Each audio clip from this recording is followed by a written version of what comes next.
I'm in a great mood, too. I've had a day of revelry and jubilation as I celebrate Donald Trump's 100th day in office. I assume there'd be a big round of applause. No? We have 100 days behind us and only 13 more 100 days to go. It's been an historic 100 days. Some would say prehistoric. The authoritarian, the demagogue, it goes away when they go away, and he will go away. And we will, and they don't have anybody that's as charismatic as him. He's charismatic. There's no taking that away from him. He's a television star. He is. He's charismatic. I mean, I don't agree with him at all on anything, but, Donald Trump has always thrived on spectacle, casting himself as a larger-than-life figure, untouchable by critics. But when comedy collides with Hollywood's sharpest wit, the spotlight shifts against him. Jimmy Kimmel and George Clooney didn't just mock Trump, they unraveled his entire performance. With Kimmel's razor-sharp sarcasm and Clooney's calm precision, they peeled back the facade to expose not a man of strength, but one of desperation. The grand stage Trump built for glory became the backdrop of his humiliation.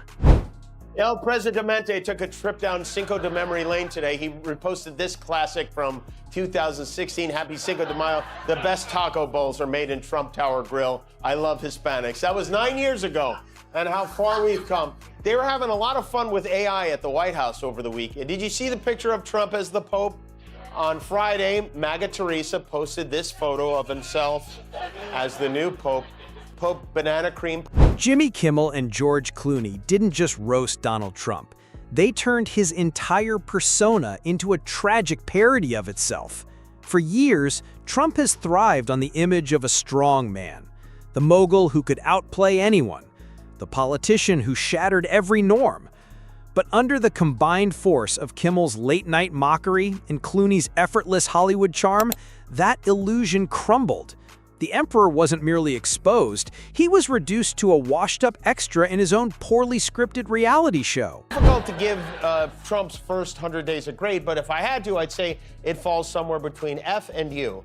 And, hey, don't get me wrong. I will say there have been some positives. Unfortunately, they've all been pregnancy tests for women who slept with Elon Musk, but there have been some positives. I mentioned last night that Trump's approval rating is the lowest of any president at this point. Do you think Trumpism lasts beyond this term? Don't think so. I think it'd be very hard to do it. Remember this, Donald Trump is a celebrity. That's what he is. I mean, he's got he has a star on Hollywood Boulevard. I don't have a star on Hollywood Boulevard. I'm not lobbying for one. I'm just saying, It seems like an oversight, by the way. Kimmel wasted no time tearing into Trump's relentless obsession with appearances. Here's a man who built his brand by plastering his name in towering gold letters on buildings, planes, and even bottled water, yet has spent his political career griping about crowd sizes and TV ratings. Kimmel's comedy thrives on exposing the absurd, and Trump has been the gift that never runs dry. Every petty rant, every all-caps meltdown, every desperate grab for attention becomes an effortless punchline. Under Kimmel's spotlight, Trump's once commanding image shrank into that of a needy performer, pleading with the audience not to change the channel. Herr Benedikt, Papst Johannes, zieh an meinen Finger. Es war eine bewegende Hommage an den kürzlich verstorbenen Papst Franziskus, einen Mann, der von Katholiken und anderen Menschen auf der ganzen Welt geliebt wurde. Ich muss sagen, ich wusste, dass das passieren würde. Ich habe es vorausgesagt. Als er zur Beerdigung ging, sah er all das Gold im Vatikan. Er dachte, ich könnte hier leben. Das fühlt sich für mich richtig an. Und während es sich von selbst versteht, dass das pseudo-christliche Marquess seinen kollektiven Schokoladenpudding verloren hätte, wenn Biden oder Obama oder ein anderer Demokrat dies getan hätte, war das nicht die Reaktion von Trump. Stattdessen war es, oh, da ist Luft. Then Clooney stepped in with a takedown that was quieter, yet just as devastating. Unlike Trump, Clooney doesn't need to shout, exaggerate, or inflate numbers to command a room. He simply arrives, and the room belongs to him. That contrast cut the deepest. Clooney embodies grace under pressure, while Trump embodies panic under scrutiny. Placed side by side, Trump's bravado collapses into a hollow act, a man pretending to be a star while standing beside someone who truly is one. Clooney doesn't even have to try. His very presence shatters Trump's illusion of power and glamour. He's a celebrity, and he's the president of the United States, and so he has been elected, duly elected, fair deal. I'm not complaining about that. That's how it works. That's how this democracy works. But he's also a celebrity, and he is charming, and to the people who like him, they think he's funny. To a great many others, they don't. And so when he is finished, and he will be finished, they're going to have to go looking for someone who can deliver the message that he delivered with the same kind. What makes this pairing so lethal is that it robs Trump of his favorite weapon, control of the narrative. For decades, he has thrived on being the loudest voice in the room, the brash character who bulldozed through bad press by staging an even bigger spectacle. But against Kimmel and Clooney, the spectacle wasn't his anymore. It belonged to them. Kimmel's sharp jabs shredded the theatrics, exposing every contradiction, while Clooney's steady precision left Trump looking like a man fumbling through a role he no longer knows how to play. They've been doing polls like this at least 80 years, maybe 90 years. According to a nonpartisan research group, a majority of Americans, 52%, agreed Trump is a dangerous dictator whose power should be limited before he destroys American democracy. Yes, we really need to stop him before he becomes president. The brilliance of Kimmel's roast comes from the way he twists Trump's own words and turns them back on him. Trump boasts about being a winner, but Kimmel points to the endless string of losses, from courtroom defeats to failed endorsements to his inability to move on from the past. Trump brags about loyalty, but Kimmel reminds us of the revolving door of allies who once stood beside him, yet now won't even speak his name. The punchlines hit hard because they're not just jokes, they're reality, stripped of Trump's spin and delivered with razor-sharp timing. Clooney, by contrast, wields understatement with devastating effect. Where Trump shouts, Clooney smirks. Where Trump inflates, Clooney deflates. And in that contrast, the myth of Trump as the ultimate alpha male crumbles. Clooney doesn't need golden towers or manufactured rallies. He has credibility, elegance, and universal respect. When he takes aim at Trump, the blow lands with the weight of authenticity. It's like watching a polished Oscar winner stroll into a high school play. The comparison feels almost unfair, yet Trump insists on putting himself in that position every time he craves attention. Heute, Trump sagte natürlich, habe keine Ahnung, woher das Bild stamme und wisse nichts darüber, obwohl es auf seinem persönlichen Account gepostet hat. Und hier ist der Clou. Sicher, wollte nur alle, die ihn nicht mögen, wütend machen und lustig sein. Scheint es zu vergessen, ist der Präsident der Vereinigten Staaten. Sein Job sind keine wütend machenden Späße. Es ist mein Job. Ich weiß nicht, ich weiß, dass ein Dealmaker ist. Das ist mein Angebot. Lass den Papst in Ruhe, sonst zerstöre ich die Weltwirtschaft. Clooney portrayed Trump for what he has always been, a man addicted to the spotlight, yet incapable of holding it without turning himself into a joke. The facade of strength, power, and inevitability crumbled once laughter became the soundtrack. And unlike political rivals who tiptoe around Trump for fear of backlash, Kimmel and Clooney showed no restraint. They laughed at him, exposed him, and left him stranded in the place he fears most: irrelevance. Trump wasn't the political juggernaut he pretends to be. He was stripped down to what he has always been at his core: a performer chasing an audience, clinging to applause that fades with every act. The tragedy is that his show no longer entertains, it humiliates. And Kimmel and Clooney made sure the world saw every crack, leaving Trump not as a feared figure, but as the punchline to his own endless rerun. If his world was already wobbling under the weight of ridicule, they made sure it collapsed completely, like a sandcastle meeting the tide. Because that's the truth about Trump, his empire has always been sand, sculpted for appearance but never for permanence. And when comedians and cultural icons shine a light on it, the cracks don't stay hidden. They blaze like neon billboards. Trump is a big fan of yours, but he posted in July, now fake movie actor George Clooney is getting into the act. He's turned on Crooked Joe. What does Clooney know about anything? Should get out of politics and go back to television. Movies never really worked for him. I will if he does. He doesn't know that movies are fake, does he? I don't think so. Kimmel didn't just call out Trump's hypocrisy, he cataloged it like a prosecutor laying out evidence. Here was the so-called self-made billionaire who wouldn't exist without his father's checks. Here was the supposed master negotiator whose business record reads more like a bankruptcy workshop.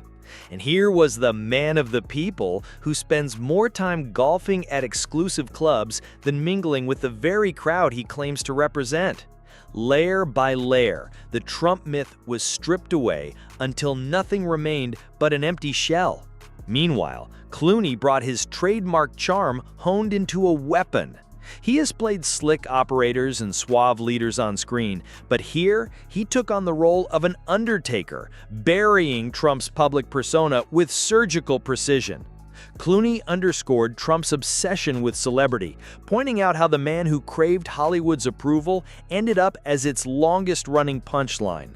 It's one thing to be mocked by political rivals, it's another to be ridiculed by the cultural gatekeepers whose acceptance Trump always sought but never earned. Siamo emozionati. Ho ricevuto un sacco di messaggi, chiamate e auguri da chiunque abbia il mio numero di telefono. E, incredibilmente, abbiamo anche ricevuto delle belle parole dal presidente Trump. Sono una coppia davvero bella, una coppia fantastica, credo.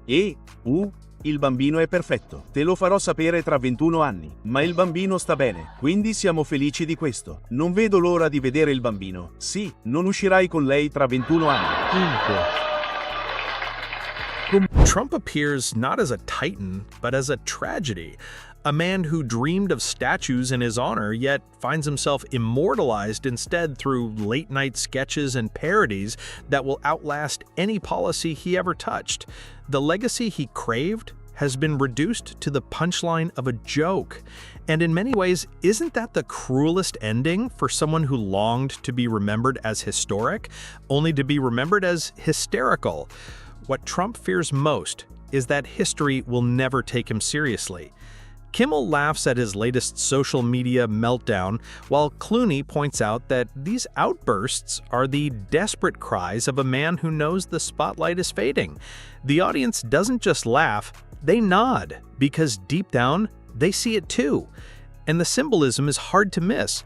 Kimmel, the late-night host, embodies the modern jester, the figure whose role is to expose the king's foolishness in a way that people instantly understand. President Trump called you a second-rate movie star. That's true. And a failed We were just saying that about you the other day, George. Yeah, that's okay. And a failed political pundit. You know, we're saying it in jest, but what was your reaction? I don't care. I mean, I've known care. Donald Yeah, Trump for a long time. You know, my job is not to please, the President of the United States. My job is to try to tell the truth when I can and when I have the opportunity. Clooney, the Hollywood heavyweight, embodies cultural legacy, the kind of voice that carries weight far beyond fleeting headlines. Trump, meanwhile, spent years trying to dominate both worlds. He wanted Hollywood's admiration and the media's fear. Instead, both turned him into a running gag.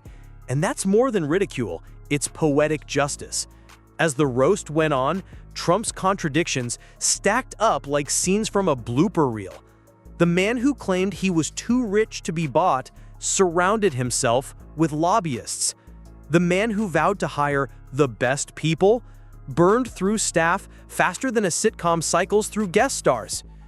What made this takedown so effective was how it reframed Trump entirely. For years, supporters and critics alike cast him as a chaos agent, a dangerous disruptor who couldn't be ignored. But Kimmel and Clooney showed that the chaos wasn't strength, it was incompetence. The disruption wasn't strategy, it was desperation. Trump wasn't the firebrand shaking the system. He was the clown stumbling over his own oversized shoes while the world kept moving forward without him. He was famous from a television show. Yeah, So I guess. feel like we're going to be fine. We'll all get through it. And, you know, we do eventually find our better angels. We have every other time. And I think we will again. If you're a Democrat, we have to find some people to represent us better, who have a sense of humor and who have a sense of purpose. And, you know, we need to put some people out there. There are a couple of guys, a couple of people that I really admire and I think could be. I think Wes Moore should be president. I think he's going to be a real force in the next. And here's the thing. Ridicule lingers. Political critiques fade. Scandals get replaced by fresh ones. But mockery sticks like glue. Just ask Richard Nixon, remembered forever by the words, "I am not a crook." Or Dan Quayle, whose career is reduced to a misspelled potato.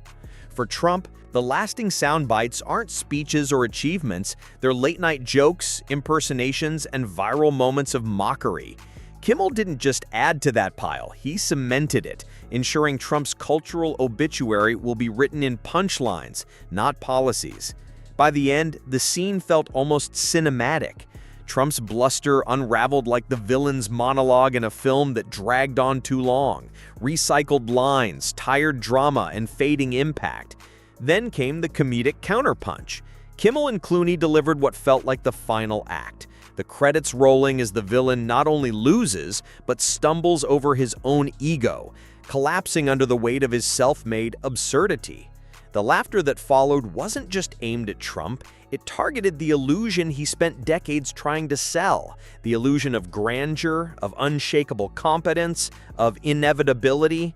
With nothing more than sharp wit and piercing truth, Clooney and Kimmel showed that all it really takes is a little spotlight and the grand facade vanishes into smoke. Oggi ha fatto irruzione al Campidoglio per un discorso di incoraggiamento, cercando di convincere i repubblicani della Camera a votare sì alla sua legge di spesa. L'ufficio apartitico del bilancio del Congresso afferma che questo disegno di legge farà esplodere il deficit di migliaia di miliardi di dollari, trasferendo al contempo enormi quantità di denaro ai ricchi e privando circa 7 milioni di persone dell'assistenza sanitaria. Toglierà il cibo dalla bocca a milioni di bambini affamati che ricevono i sussidi SNAP e contiene una disposizione per eliminare l'imposta sulle vendite sui silenziatori per armi. What makes it so devastating is the irony. Trump always craved the world of entertainment just as much as political power. His rise wasn't built solely on politics. It was fueled by branding himself as a larger-than-life celebrity. He longed for celebrity approval, late-night applause, and Hollywood recognition. In his mind, he was destined to stand shoulder to shoulder with cultural icons. Instead of being embraced by that world, he became its centerpiece of ridicule, the easiest material for any punchline, the most reliable running joke. For comedians and actors like Kimmel and Clooney, mocking Trump is like shooting fish in a barrel. Yet they deliver it with such precision that it feels less like comedy and more like a public unmasking. And that's the real sting. Kimmel and Clooney didn't just take him down in a fleeting late-night segment, they cemented a perception that will cling to him every time his name comes up. Instead of commanding respect, his image now arrives with laughter, mockery, and the collective eye roll of a nation. For a man so consumed by legacy, by how history would remember him, by dreams of his name etched alongside greatness, this cultural dismantling is far more brutal than any election loss. It's not the defeat of a politician, it's the humiliation of a man who lived for applause but ended up as a punchline.